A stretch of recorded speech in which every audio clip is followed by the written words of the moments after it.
opponent's team and how that is being put together. Well, let's go ahead and jump right into game number 1 here at the Europe International Championships Senior Finals. Nicholas leading with the Kyogre and the Shedinja right away. And Alessandro with that Kyogre and that Kingdra. It's a power pairing for Alessandro.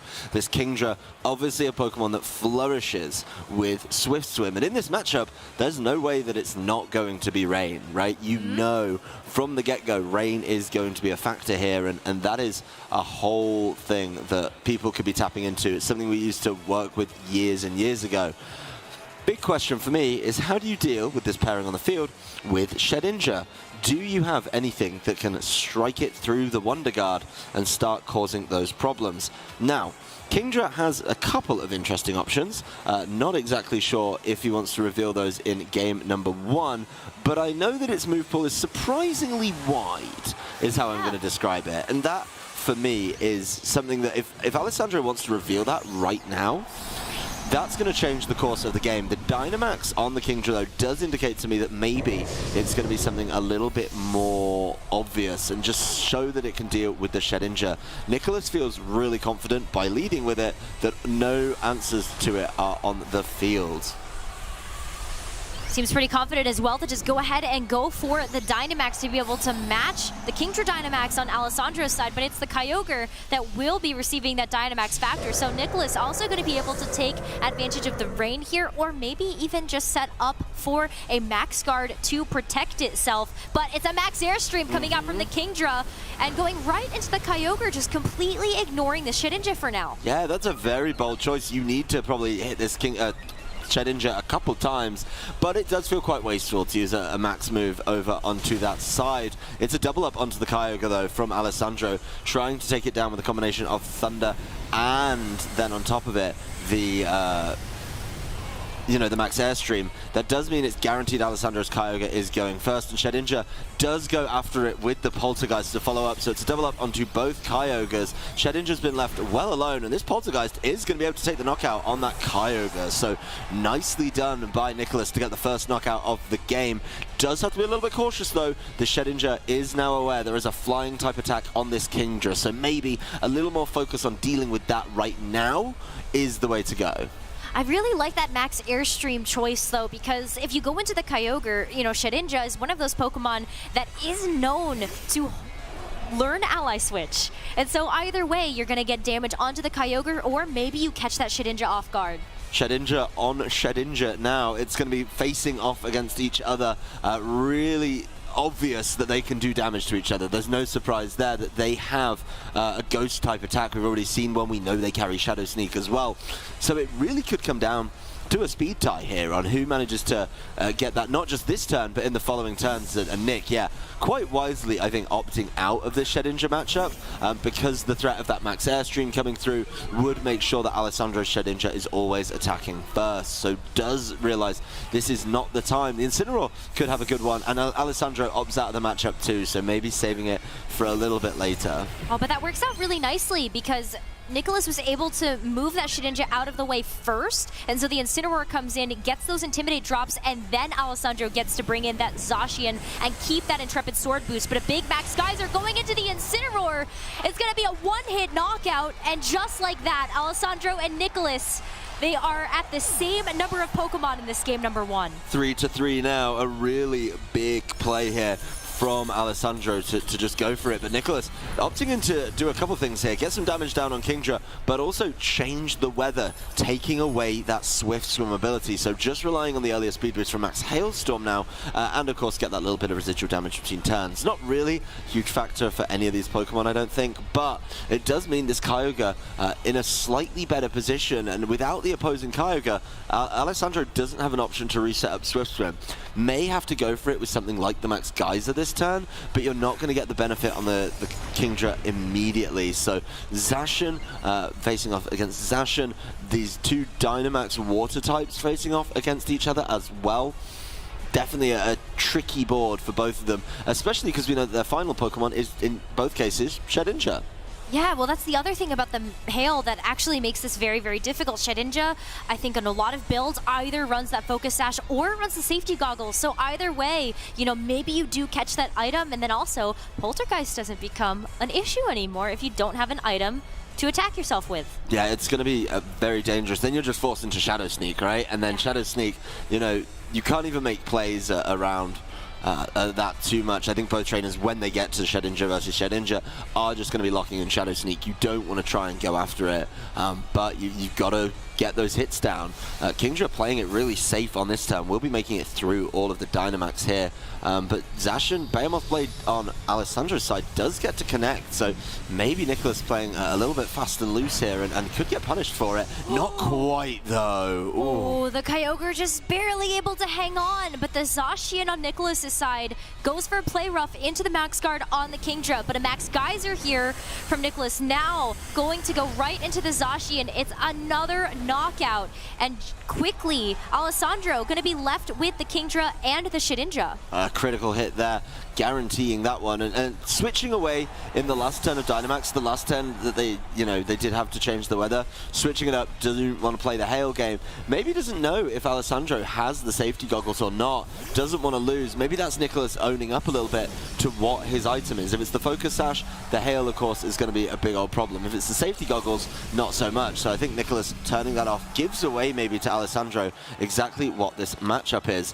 That said, you know, the play rough here from the Zacian could be enough to deal with the Kingdra, and then it gets a little bit interesting on how, you know, what can you do against the Shedinja? Can you win enough of these potential speed ties as well? Yeah, I think the other thing about going for the Max Geyser there, you know, I think if you're Nicholas, you're really hoping that you just knock out the Kingdra before the Swift Swim becomes a problem again. And now you're in this position where Kingdra still has access to Swift Swim, and also reveals that it is Bounce that Max Airstream is based off of. Yeah, it had to be something, and Bounce was the play. Zacian going for the Sacred Sword into that Kingdra. Kyogre going for the Ice Beam into the Kingdra. They're both going to miss. And the Poltergeist, missing on the Zacian. Yeah, and so the Kingdra, what a mute turn, really, for Alessandro and Nicholas. I feel like Alessandro, though, being able to avoid some really big attacks there with that Kingdra going for that bounce was pretty critical. Yeah, and that Kingdra does have to come down and own up. I imagine it's going after the Kyogre in this turn, you know, needs to probably pick up the knockout there and force that Shedinja matchup, because then the Zacian becomes completely null and void. But Kyogre can read that. That's a little bit telegraphed. I think, of course, the Shedinja was looking to cause some problems. Oh, here's the ally switch. That's definitely some problems. Yeah, and so now Kingdra gets to go for the bounce and calls it, goes into the Zacian instead of the protect. Oh, it gets the paralysis as well. Oh, it gets the paralysis, but Zacian does Sacred Sword. The ally switch works out beautifully for Alessandro, though. Not able to connect that. This is really, Nicholas is desperately trying to get rid of this Kingdra, so he can just play into the Shedinja and the Shedinja only. I think that's the end game he really, really wants, but falling for the ally switch sets him back at least another turn or so, because that Kingdra can just bounce up out the way one more time. Yeah, this is exactly what we were talking about. A little bit of a brain teaser here, but this time the Kingdra does go for a protect, just in case, as the Shadow Sneak now comes out to be able to deal that last little bit of damage to that Kyogre to also get the knockout. And now you're hoping that the Sacred Sword, of course, goes into the protect there. But now it is a 2v2. Both Shedinjas available for Alessandro and Nicholas. No speed boost on the Shedinjas either, and it's going to be a speed tie. That's the only way to determine this, and it's a speed tie with similar items, similar movesets. By similar, I mean identical. And then, of course, it just comes down to, you know, can you make any smart moves? Actually, Alessandro has the advantage here because there are two Pokemon on his side of the field that can hit through that Wonder Guard. Shedinja on Nicholas's side, moving first, though, connecting that Shadow Sneak onto the Shedinja of Alessandro's side. There's the Focus Sash. There, of course, is that move. And Kingdra just waterfalling this turn into the Zacian, still trying to take that out. Maybe relying on it being flinched as well, but Kingdra getting caught by the Sacred Sword. This is now, just as a matter of fact, 1v1, the Shedinja versus Shedinja. Zacian is about to get caught by its Rusted Sword this time, but you've not managed to break the Focus Sash over on the other side of Nicholas. And I think he's just going to be able to Shadow Sneak you away. Yep. That looks like to be the case. And Zacian doesn't even go down there, still going to cling on with a little bit of HP.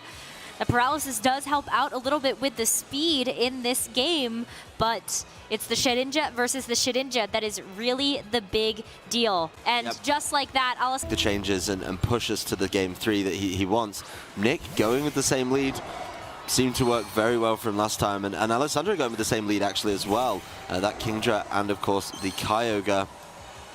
Nick does have to play this a little bit differently, does know about the max airstream now, knows about that bounce as an ability, and the waterfall. I mean, let's not forget that this is a physical Kingdra. Could be relevant a little bit later down the line. But for now, it's just going to probably Dynamax, it's just going to start max airstreaming, and that's where problems come in for this Shedinja. Well, we did see an Intimidate drop onto the Kingdra in that very first game, and I do feel like that did affect the damage output, and also because you were able to see the bounce as well as the waterfall, that does give Nicholas that information that this Incineroar might be a pretty good way to deal with some of this damage output from this Kingdra. But a Dynamax right away from Alessandro, and Nicholas also starting it off the exact same way as game number 1 with a Dynamax of his own. Yep, absolutely running it back, just saying Kyogre is going to be the choice here. Assuming Kyogre, I'd be a little shocked if the Shedinja decided to Dynamax, but not today. Kyogre just going for it, trying to put that damage down. I mean, it also needs to be able to take that Thunder a little bit better, but Kingdra changing it up, revealing one of its other moves. Max Wormwind here, going to cause some problems for the Kyogre, lowering the attack. Not really an issue for Kyogre, doesn't help much for the Shedinja. It's not a huge attacker, but Kingdra getting hurt there. And yep, the follow-up Thunder as well, still not enough to knock out Nicholas's Kyogre. No, but now the Max Geyser to follow up from Nicholas's Kyogre right into Alessandro's. A very similar turn 1 as game number 1, but also a Poltergeist to follow it up from Nicholas's Shedinja. And Kyogre hangs on. Yeah, this time that combination is not enough. That's a different amount of damage than we saw in game number 1. Don't forget the attack drop from Max Wormwind was worked in there. That's probably the difference maker when it comes to that Poltergeist. So really neat adaptation by Alessandro here in game number 2. The Kyogre's still dangerously low though, and could readily get picked off, of course, by something like a Shadow Sneak before it's even given that opportunity to attack. So not quite out of the woods yet for Alessandro, but at least at the end of turn number 1, he has both his Pokemon left on the field. That's absolutely huge, and is showing kind of growth and a progression forward in this game. This does leave the Kyogre over on Nick's side a little bit in trouble. Still going to be moving after this Kingdra, and then it's going to be able to just pick it off with maybe another Max Wormwind. The Intimidate is going to help out a little bit though, but I'm pretty sure that anything from the Kingdra is going to get there right now, because there's not really been enough to try and stop it. But there's the Max Geyser into the Incineroar. Again. Yeah, every time. What a call. Alessandro has been able to make these really big reads, and also Kyogre to be able to follow up with the Thunder. Ooh. Oh my gosh, that survival. Paralysis as well. The Kyogre is paralyzed after that too. Everything came up Millhouse. Alessandro in that turn managed, of course, to connect with the Thunder, get the paralysis, get the full paralysis on top of that, but land that Max Geyser on the way in, on the incoming Incineroar. If Shedinja just stayed in, it would have been safe, it would have been fine, the Wonder Card would have been totally okay there. But it decided to leave and put Nicholas at a Pokemon disadvantage. Now this Kyogre is on Nicholas's side is kind of doomed for the rest of the game. No health, paralyzed, isn't going to be able to do anything. And yeah, Kingdra's Max Airstream, this time heading into the Shedinja. Yes, it managed to endure, but that's not helping it progress throughout the rest of the game. Kyogre's speed going up, that's going to win against the Kyogre on Nicholas's side every single time. And yep, there's the Thunder to just polish it off. Yeah, that Max Airstream boost is also going to be really important, potentially against whatever is in the back for Nicholas. We did see the reveal of that Choice Scarf, so that is definitely something that could become a factor, but it is the Zacian in the back for Nicholas, and this is a very similar endgame to what we saw in game number 1. Let's see, though, what is going to happen. This is... we haven't seen anything else from Alessandro, really. It's just been the Kyogre Kingdra show. Well, things change a little bit here, right? Because now that the Kingdra's not Dynamax, the only way it can hit that Shedinja is through the bounce. That's going to take 2 turns. That's going to be a little bit telegraphed as well. Now, there is a world where Alessandro calls a potential late game ally switch and is able to bounce into the right slot. But Shedinja quite wisely here, just going for the Shadow Sneak, picking off the Kyogre. That's nice, easy pickings for it right there. As Kingdra's Waterfall, yeah, heading into that Zacian, nicely done to protect itself there. Obviously, only one more turn of Rain. Now there's no way for that Rain to get reset. We've got no Kyogres, and of course, we've got no way to change it up with the Max Geyser. So this is going to be the end of Rain and the end of Swift Swim, honestly, for Kingdra. And I think once Nicholas gets through that, could be in a very good position. Does, of course, have to be conscious of the fact that, you know, he's now facing off. It is a speed tie. They're both the same speed. And yeah, in this instance, Nicholas goes second, but they both do exactly the same thing in this turn. They just bust each other's focus sash wide open. That's still, I think, a pretty big deal, because then you get a chance to take a look at, you know, how do you deal with the Shedinja a little bit later. But Kingdra avoids the play rough. You know, Alessandro maybe trying to read an ally switch there, though, just to be able to hit the waterfall into the Zacian with that final turn of Rain. Definitely trying to call the ally switch there, definitely trying to be smart about it and see what can be done. But Alessandro has the Pokemon advantage, right? So I don't think committing to the Shedinja matchup is too awful, especially when you've got 2 Pokemon that can hit it. But the problem is now Swift Swim is done. So again, bouncing up on the last turn of Swift Swim, bouncing down, of course, on the follow-up turn after the Zacian has missed another attack on you, a guaranteed miss, would have been the way to go. The Zacians here probably looking very, very similar. And if that's the last Pokemon for Alessandro, I mean, I could very much see a world where we get there. The opposing Shedinja, though, goes first. So Alessandro could be in massive trouble here off that speed tie. His Shedinja is down. If he doesn't get to bounce the Shedinja, he's going to cause problems. The Kingdra is still faster than the Zacian, the max airstream boost from earlier being so important here. But now, the choice is on Nicholas. The Zacian is not the concern right here, because he can beat the Zacian very slowly with his Shedinja. He has to make sure that that bounce does not land on that Shedinja. Well, you can also maybe telegraph it, go for an Endure as well. So there are definitely ways around he's got options. But it will be easier if Alessandro is able to deal with Nicholas's Zacian, as that's kind of all that's left. Kingdra goes for the bounce, though. Oh, and the Shedinja also just avoids the attack, and the Behemoth Blade as well going into that Shedinja. Player up this time, though, not missing, and now Kingdra is off the field, and that's gonna do it. There's no way for Alessandro now to hit Nicholas's Shedinja. Yeah, show me the craziest tech you ever have as an answer to this, but I cannot see it as an option. I know for a fact it doesn't have anything to hit it with. It has no way to skip out on the ability. And there it is, 2 games of Shedinja mastery for Nicholas Khan are going to make him your European International Champion